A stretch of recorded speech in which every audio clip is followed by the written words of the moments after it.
오늘 함께 나눌 말씀은 누가복음 18장 9절부터 14절 말씀입니다. 누가복음 18장 9절부터 14절 말씀입니다. 제가 가진 성경으로 신약성경 126페이지에 있습니다. 누가복음 18장 9절부터 14절까지 말씀 읽겠습니다. 또 자기를 의롭다고 믿고 다른 사람을 멸시하는 자들에게 이 비유로 말씀하시되 두 사람이 기도하러 성전에 올라가니 하나는 바리새인이요 하나는 세리라. 바리새인은 서서 따로 기도하여 이르되 하나님이여 나는 다른 사람들 곧 토색, 불의, 간음을 하는 자들과 같지 아니하고 이 세리와도 같지 아니함을 감사하나이다. 나는 일에 2번씩 금식하고 또 소득의 11조를 드리나이다 하고 세리는 멀리 서서 감히 눈을 들어 하늘을 쳐다보지도 못하고 다만 가슴을 치며 이르되 하나님이여 불쌍히 여기소서 나는 죄인이로소이다 하였느니라.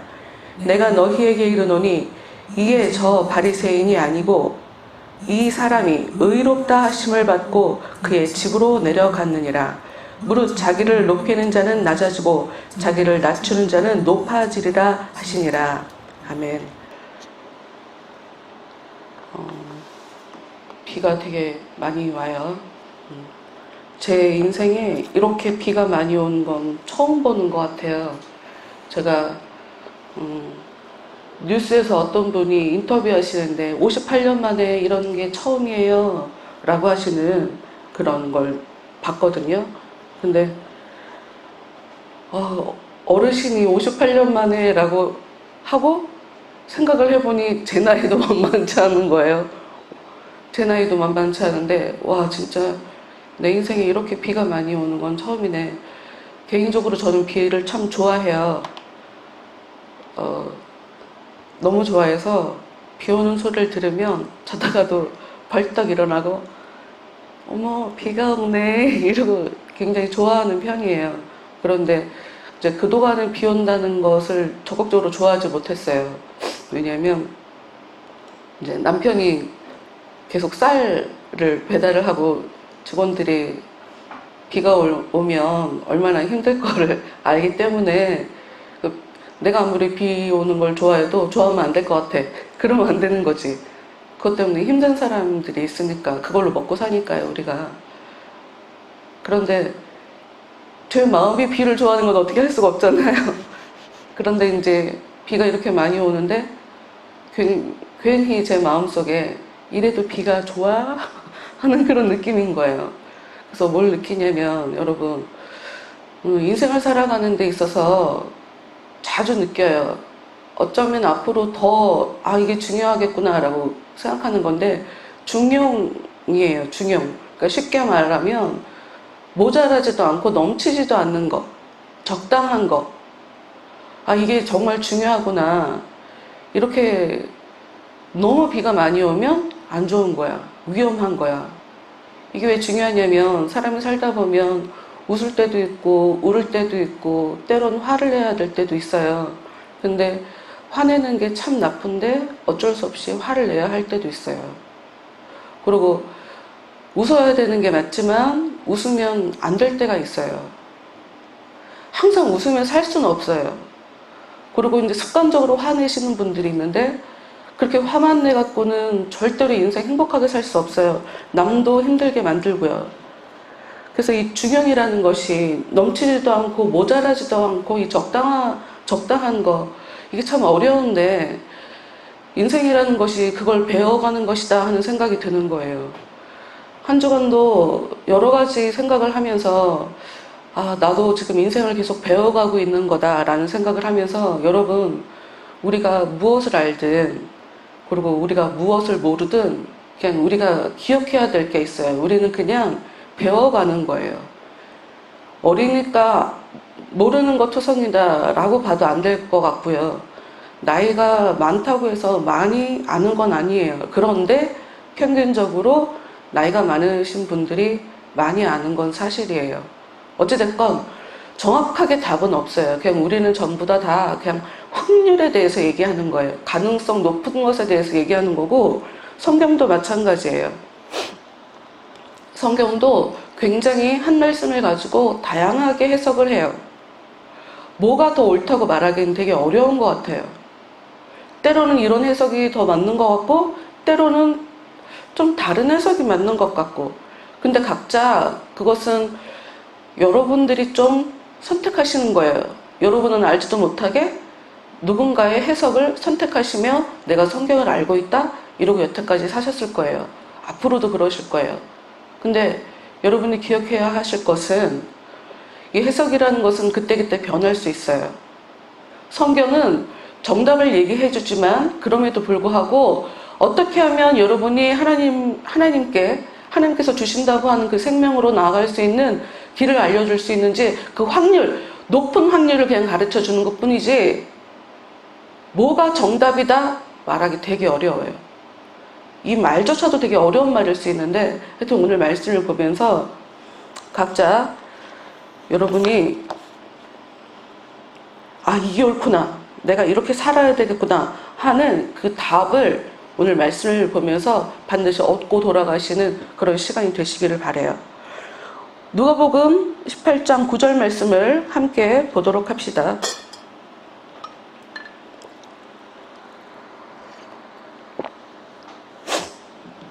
또 자기를 의롭다고 믿고 다른 사람을 멸시하는 자들에게 이 비유로 말씀하시되, 지금 예수님께서 하시는 이 비유의 말씀은 사람들을 멸시하는 자들에게 주시는 말씀이에요.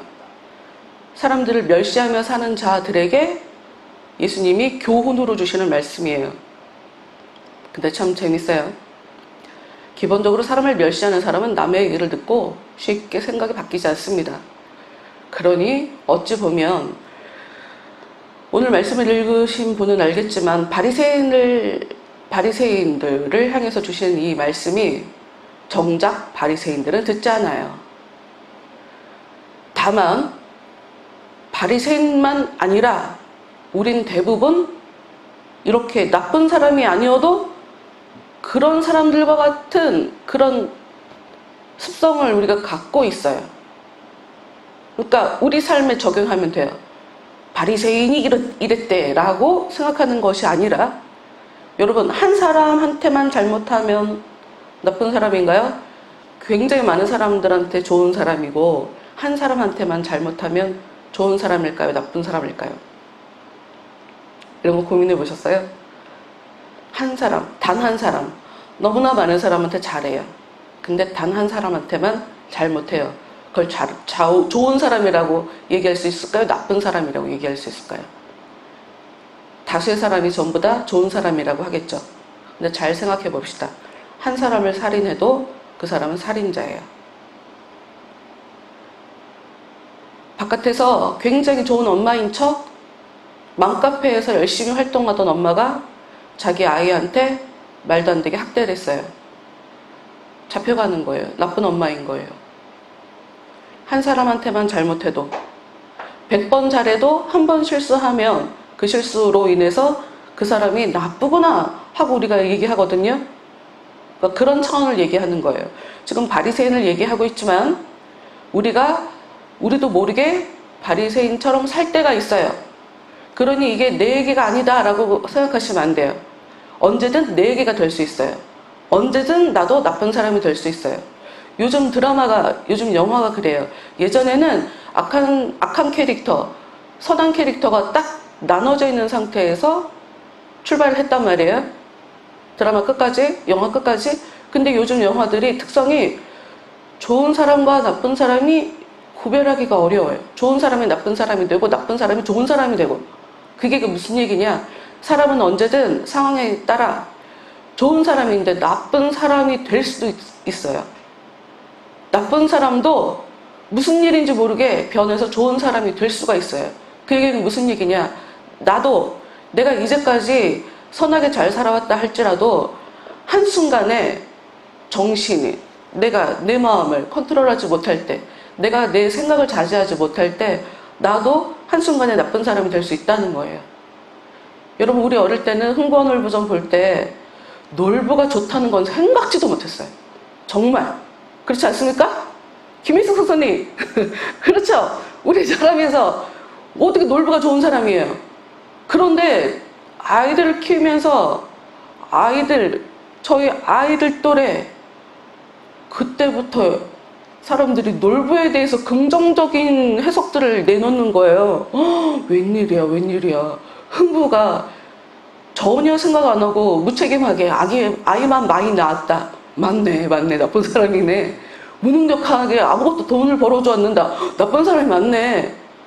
놀부가 자기 것을 지키기 위해서 자기가 도와주면 저 흥부는 계속 일 안 할 텐데 그래서 좀 거칠게 못되게 정신 차리라고 따끔하게 이게 뭐가 나쁜가? 아 맞네 돈을 많이 벌어오는 게 뭐가 나쁜 가장인가? 그 말이 맞네. 여러분 이게 상황에 따라 같은 이야기가 해석이 완전히 달라져요. 그러니 우리가 이 말씀을 통해서 우리가 깨달아야 할 것은 그냥 어쩔 수 없어요. 원론적인 것만 우리는 나눌 수밖에 없어요. 대신에 여러분의 삶에 이런 원론적으로 나누는 이 진리들을 적용시켜야 돼요. 뭘 적용시켜야 되냐? 9절 말씀 잘 봅시다. 의롭다고 믿고 다른 사람을 멸시하는 자들. 이게 무슨 얘기냐? 우리가 나도 모르게 누군가를 무시했다. 멸시할 때 반대급부적으로 표면적으로는 드러나지 않지만 내가 비웃는 그 마음 뒤에서 작용하는 마음이 있어요. 그게 바로 내가 의롭다고 생각하는 거기 때문이에요. 내가 의롭다고 생각하지 않으면 남에 대해서 무시하지 않아요. 남에 대해서 멸시할 수가 없어요. 쟤 왜 저래? 난 그냥 내가 불편해서 얘기하는 거예요. 쟤는 왜 저래? 라고 얘기를 하는 건데 그 이야기는 가로 열고 난 오라. 근데 이게 때로는 굉장히 치명적으로 작용할 수 있어요. 내가 틀릴 수 있어요. 들어오기 직전에도 저희 남편이랑 이 얘기를 잠깐 했는데 이명박 정부 이후로 4대강 가지고 막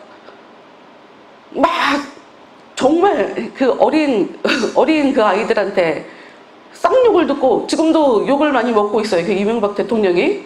그런데 어쩌다가 알게 됐는데 지금 홍수가 나고 있는 그 강들이요.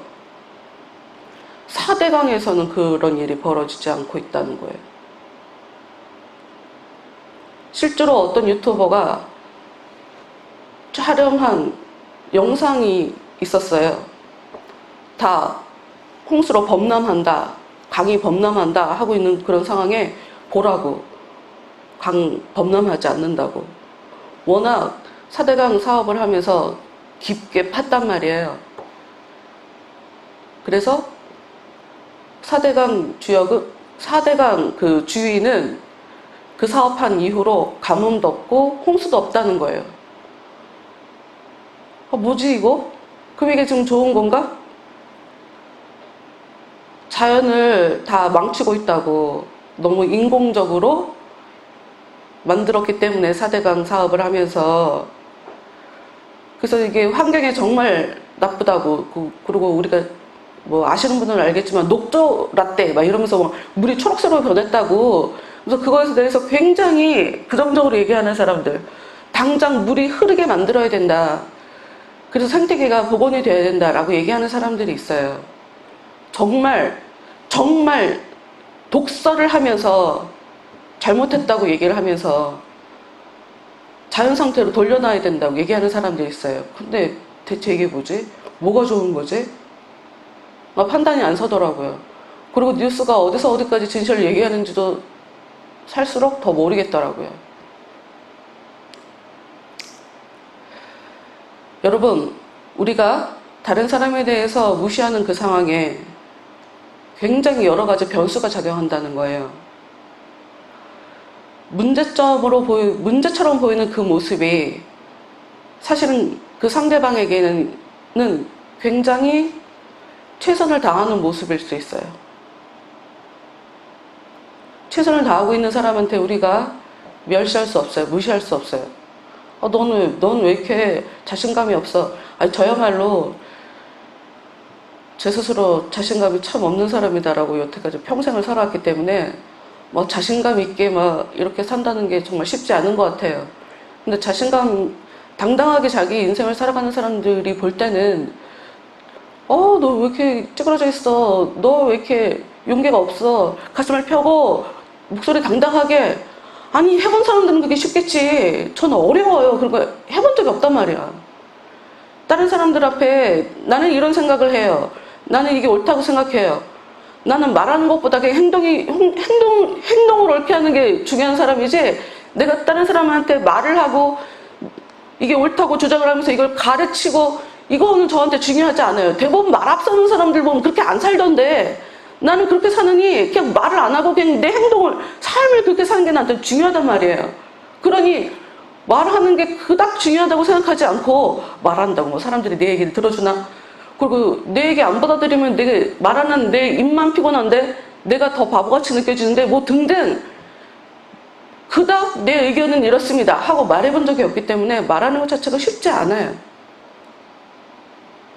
그러니까 무슨 얘기냐면, 내가 다른 사람들을 볼 때 저거 부족한데, 저거 문제인데 라고 얘기하는 것이 그 사람에게는 굉장히 최선을 다하는 것일 수도 있다.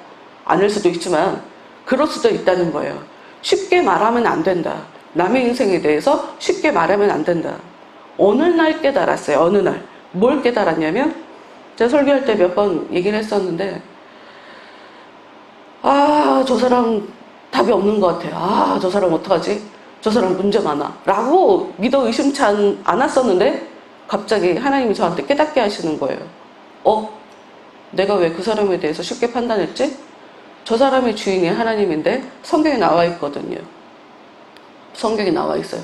저 사람의 주인이 하나님인데 내가 왜 저 사람에 대해서 답이 있다 없다? 내가 왜 판단을 하는가?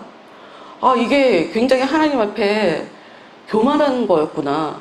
내가 뭐라고, 내가 뭘 안다고 남에 대해서 쉽게 내가 얘기를 했구나. 내가 진짜 하나님 앞에 실수했구나. 이런 생각이 들더라고요. 어찌됐건 여러분, 우리 자식들도 이제 우리가 마음대로 이제는 못해요. 앞으로 이제 곧 그 법안이 발의가 됐다고 하는 것 같은데, 때리면 안 돼요. 이제 앞으로 부모님들 애들 때리면 안 돼. 자식 키우면서 보면 진짜 저 자식 이번엔 때려야 될 것 같아. 이런 순간이 올 때가 있어요. 근데 그때마다 제가 마음속에 어떤 생각을 하냐면, 그런데 부모의 판단이 항상 옳을 수는 없거든요. 그러면 대체 무엇이 존중일까? 이걸 고민할 수밖에 없게 되는 것 같아요. 어찌됐건 여러분, 우리는 사람을 존중하며 살아야 돼요. 내가 불편하게 생각하고 나를 힘들게 하는 사람들에게도 여러분 존중해 주셔야 돼요. 존중하기 어려워요. 나를 불편하게 하는 사람을 존중한다는 건 진짜 어려워요. 그거는 웬만한 내공을 가지고 있지 않은 다음에 그건 정말 할 수 없는 일이에요. 그런데 모두 다 하는 거면 뭐하러 하라고 하겠어요. 하나님의 은혜는 남들이 할 수 없는 것을 하게 만들어주는 그런 은혜거든요. 우리는 수시로 오해하며 살더라고요. 그러니 남에 대해서 우리가 쉽게 판단하지 말고 쉽게 무시하지 말고 사람을 존중하는 법을 배우셔야 돼요. 그리고 내가 문제 있는 사람을 내가 이상하게 반응한다고 해서 그 사람이 고쳐지지 않아요. 오히려 내가 존중해 줄 때 그 사람이 바뀔 수도 있어요. 그런 가능성에다가 여러분이 마음을 활짝 여시고 사람들을 존중하는 법, 무시할 수밖에 없고, 짜증나서 나도 모르게 그냥 내 마음속에서 저 사람에 대해서 불편한 마음이 올라올 때, 아니지, 이러지 말아야지, 이해해주고 받아주고 하는 것이 그 너그러움이 하나님의 사랑이니까, 내가 알지 못하는 내 문제를 하나님 앞에 하나님이 나를 너그럽게 봐주시려면 내가 사람들을 너그럽게 봐줄 수 있어야 돼요. 하나님은 행한 대로 갚아주시는 분이니까. 그러니 여러분, 멸시할 때, 다른 사람들을 멸시할 때, 그 순간에 무시할 때, 그때 그 사람 마음은 어떻다? 나는 옳다고 생각하는 거다. 그럼 적용해야죠. 내가 지금 과연 옳은 걸까? 내 생각이 옳은 걸까? 이걸 짚고 넘어가셔야 돼요. 10절 말씀 봅시다. 두 사람이 기도하러 성전에 올라가니 하나는 바리새인이요 하나는 세리라. 두 사람. 이 바리새인은 예수님이 처음에 사람들 앞에 나타나서 사역을 시작하실 때 그때부터 처음부터 예수님에 대해서 공격하며 끝까지 예수님에 대해서 적으로 인식했던, 그래서 예수님을 죽여버리려고 했었던 그런 사람들이에요. 이 사람들은 좀 특별한 사람들이라고 좀 봐야 돼요. 일단 이 바리새인은 유대인들에 있어서 지도자들이에요.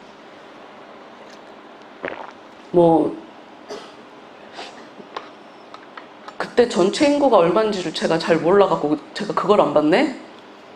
하여튼 바리새인이 한 6천 명 정도 있었다고 하니 그닥 많은 숫자는 아니라고 봐야 되겠죠. 그런데 이 사람들이 삶이 좀 남달랐어요. 삶을 통해서 난 이렇게 옳게 산다라는 모습을, 나는 이렇게 구별되는 삶을 산다 하는 그런 모습을 사람들한테 보이고 사람들한테 인정받는 것, 이걸 이들에 있어서 큰 미덕이라고 생각했어요. 가치 있는 일이라고 생각했어요. 그래서 구제를 하고, 구제가 뭔지 알죠? 도와주는 거. 그 당시에 사람들 보면 도와줄 때 이제 다른 사람, 내가 누굴 도와주는지 알 수 없게 가방을 이렇게 메고 가방 속에다가 도와줄 물품들을 넣는단 말이에요. 그리고 가방을 열어놔요. 그럼 가져가는 거예요. 그럼 뒤에 누가 가져가는지 알 수가 없지. 난 이렇게 좋은 일 한다. 난 누굴 도와주는지도 모르게 이렇게 산다. 근데 이게 다 퍼포먼스였다는 거죠. 그러니까 여러분, 뭐가 퍼포먼스냐 아니냐를 결정짓게 되는 중요한 차이가 뭔지 아세요? 진심이에요. 진심. 내가 남을 도와줌으로 인해서 내가 우월감을 느낀다면 여러분, 그게 바로 퍼포먼스인 거예요. 다른 사람들을 도와줄 때 너나 나나 똑같은 사람, 내가 소중한 것 같이 너도 소중한 사람, 이렇게 인간에 대한 존중해주는 그 마음을 가지고 상대방을 도와준다면 그게 진짜 도와주는 거죠.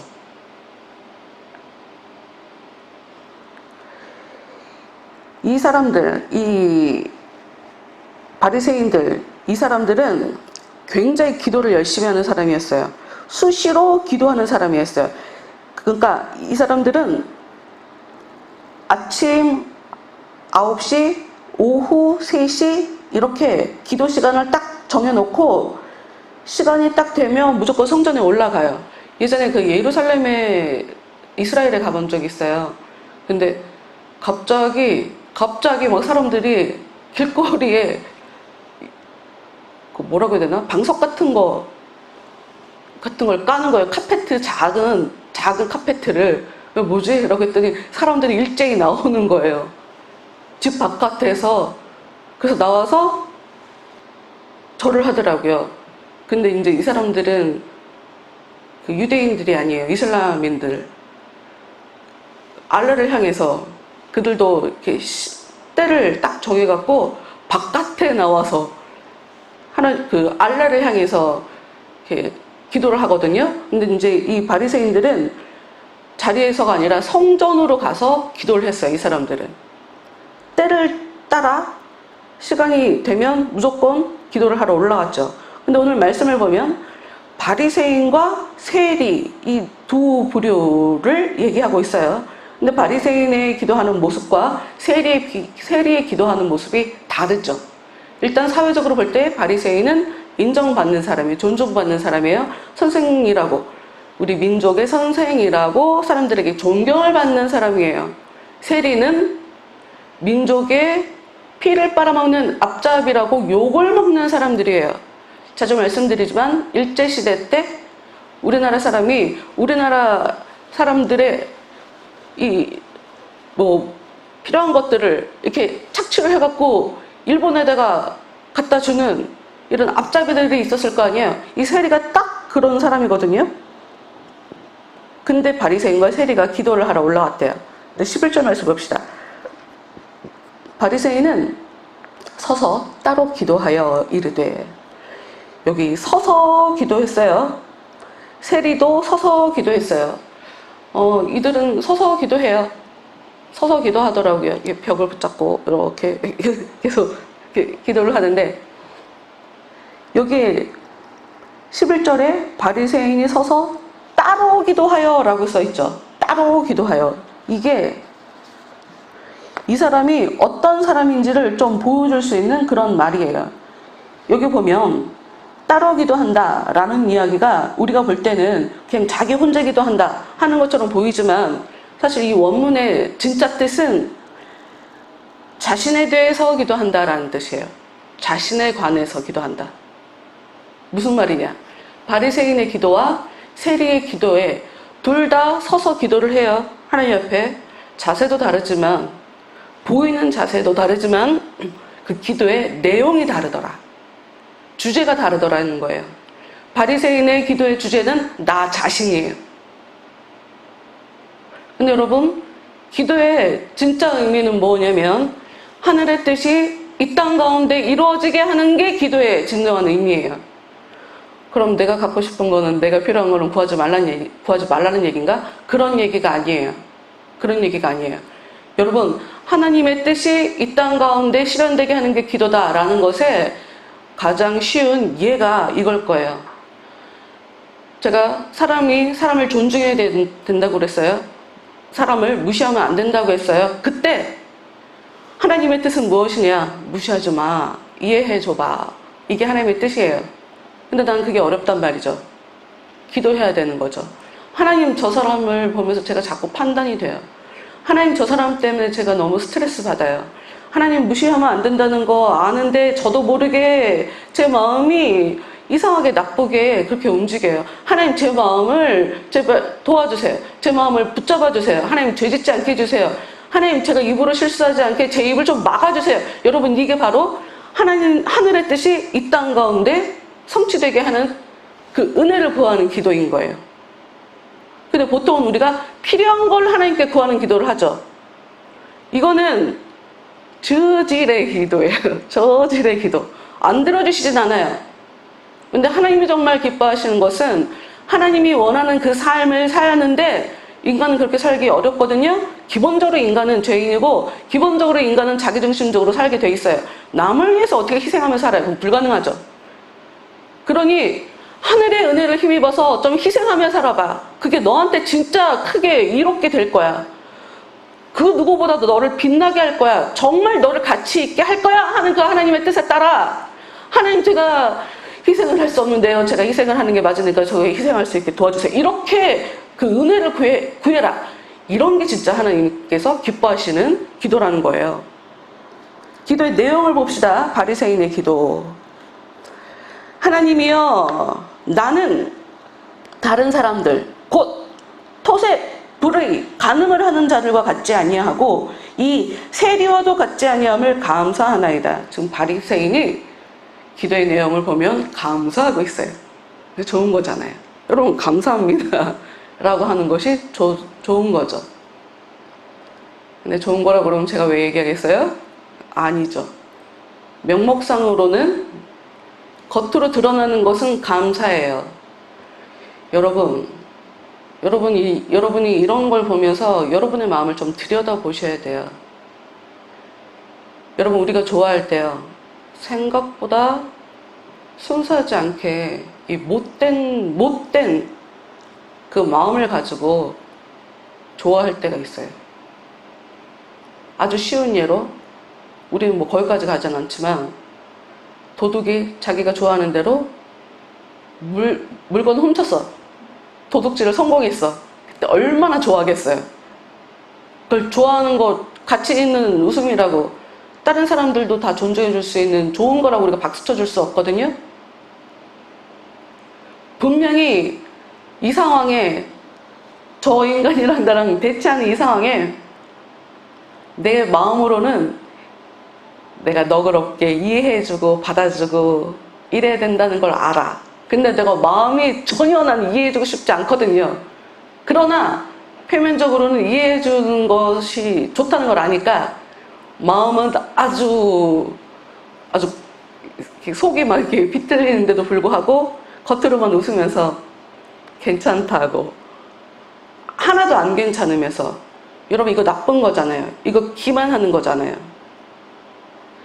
여러분, 우리는 마음과 행동이 똑같아야 돼요. 여러분이 마음과 행동이 똑같으신 줄 알죠?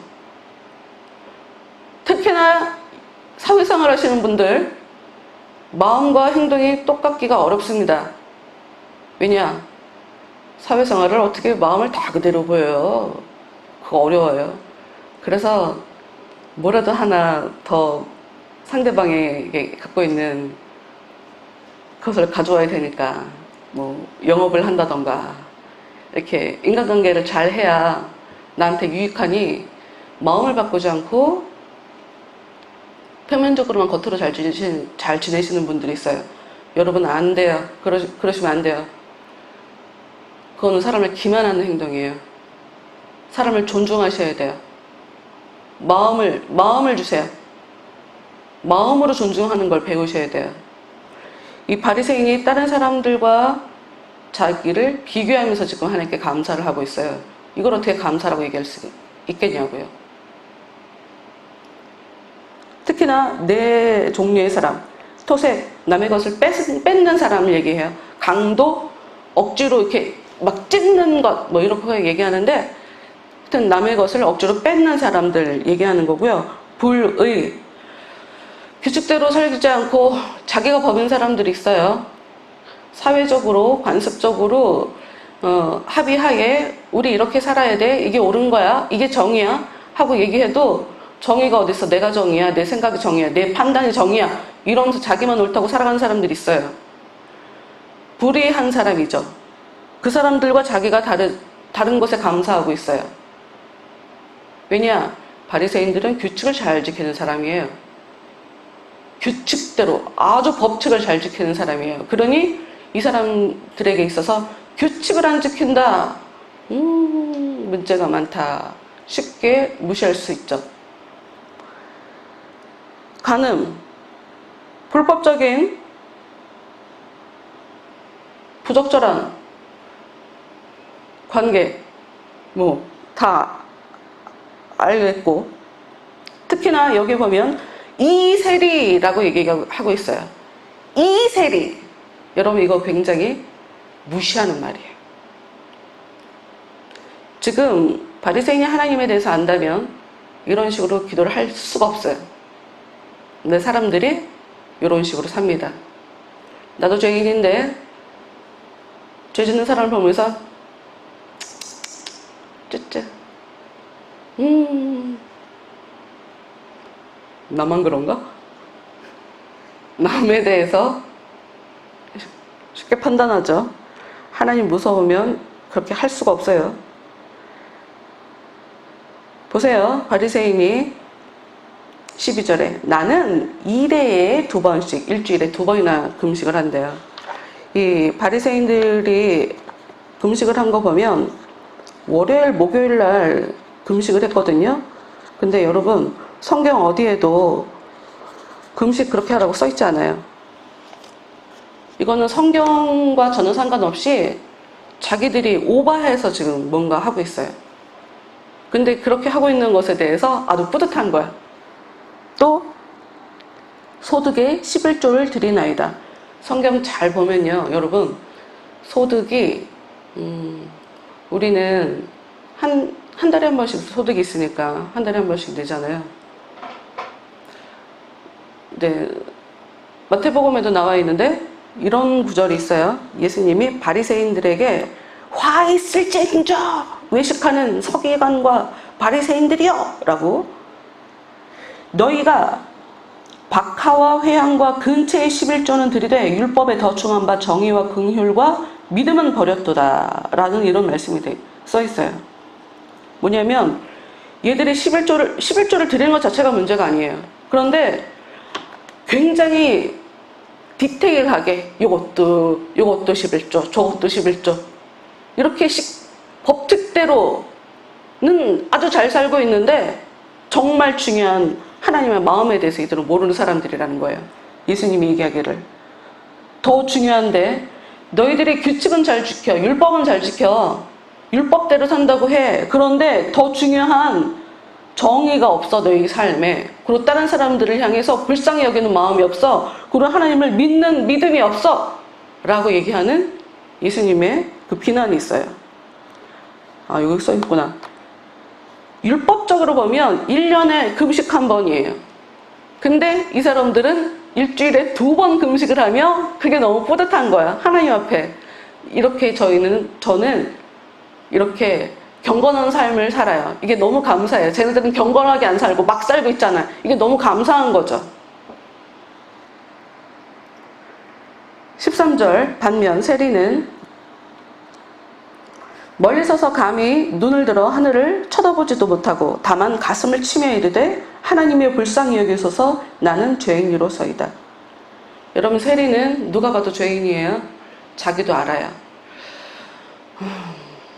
근데 여러분, 제가 2주 전에 설교하기 직전에 슬라이드를 보면서 소와 관련되어 있는 그림을 우리 골라봅시다 라고 하면서 대부분 많은 분들이 소를 풀과 연결시켰잖아요. 근데 소를 닭이랑 연결시킨 사람이 딱 둘이 있었어요. 근데 우리는 이제 인원이 작으니까 이게 딱 2명밖에 없겠지만 다른 데서 가서 조사를 하면 더 많은 숫자가 나올 수 있어요. 더 젊은 친구들이 소하고 닭을 연결시킬 수가 있어요. 이게 무슨 얘기냐면 내 눈에는 이게 옳은 것 같은데 다른 사람들한테는 저게 옳은 거지. 그러니까 바리새인 같은 경우에는 이 명분이라는 게 되게 중요한 거예요. 사람들한테 존중받고 인정받고 사람들의 삶에서 사람들이 해주는 그 칭찬과 이 사회생활, 이 관계, 이게 되게 중요하기 때문에 어쩌면 그래서 이 사람들이 바리새인으로 살 수 있고, 무슨 말이야, 난 사람들한테 욕을 먹을 줄 알아도 내 인생에 있어서 물질은 되게 중요해, 먹고 사는 돈 문제가 난 중요해, 이러니까 욕을 먹더라도 이 사람은 세리가 되는 게 아니에요?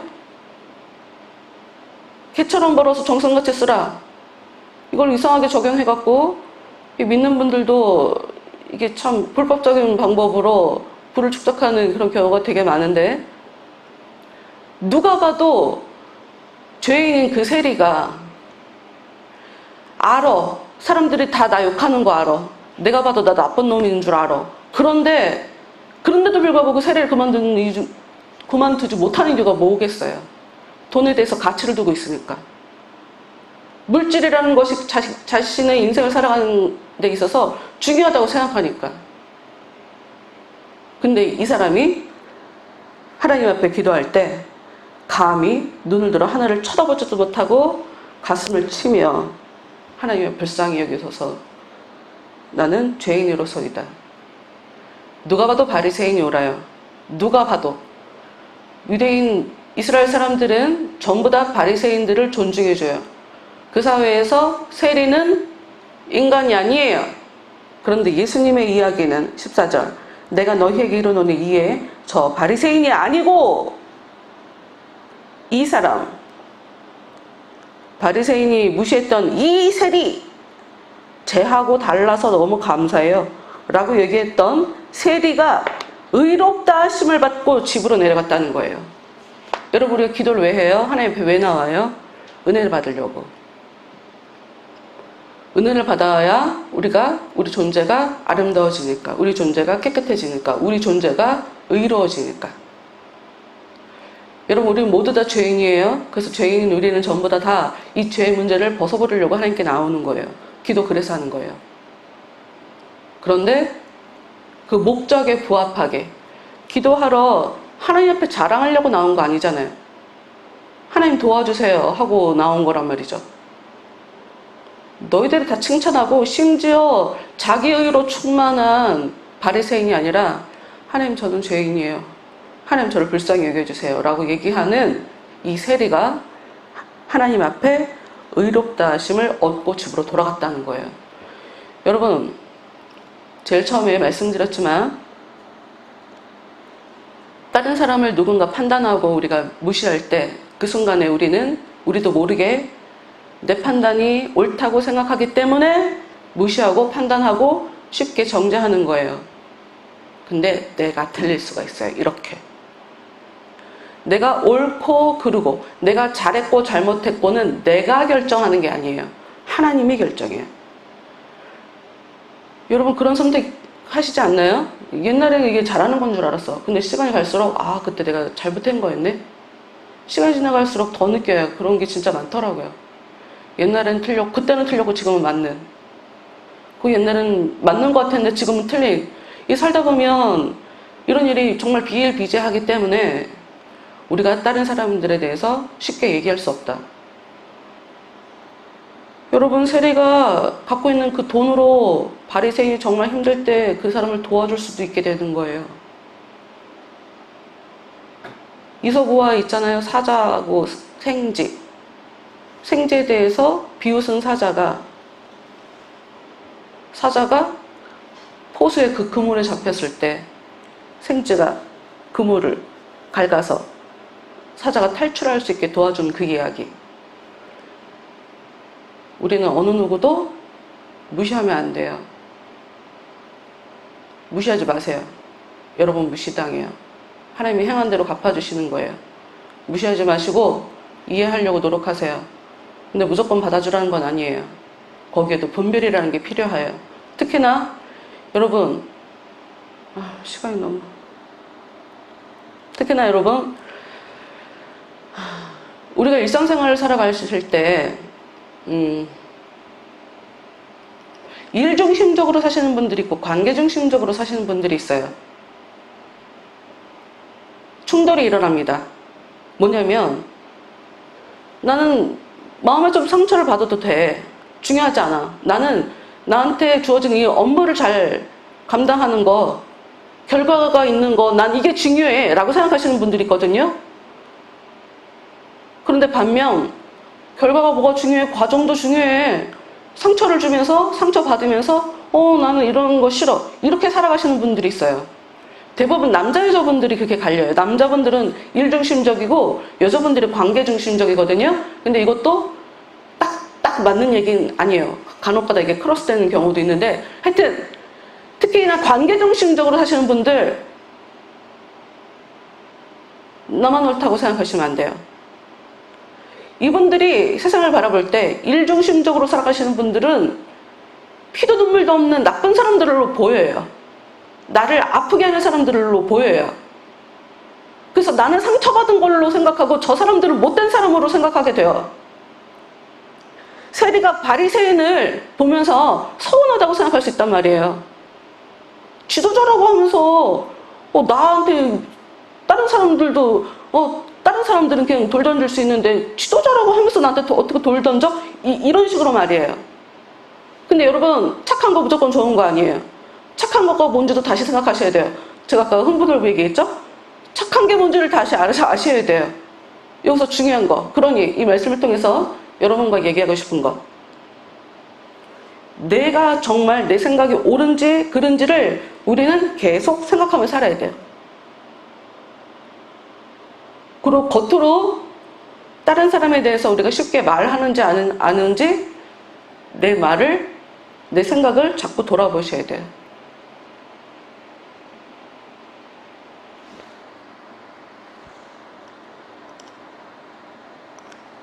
오늘 본문 14절에 맨 마지막 말씀 다 같이 읽어보면서 예배 마칠게요. 무릇 있죠? 무릇 나왔죠? 14절 다 같이 읽어봅시다.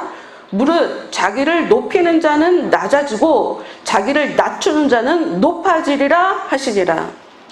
한 주간 동안도 자꾸 남이 더 낫다 이러면 낫다 이거를 헷갈리지.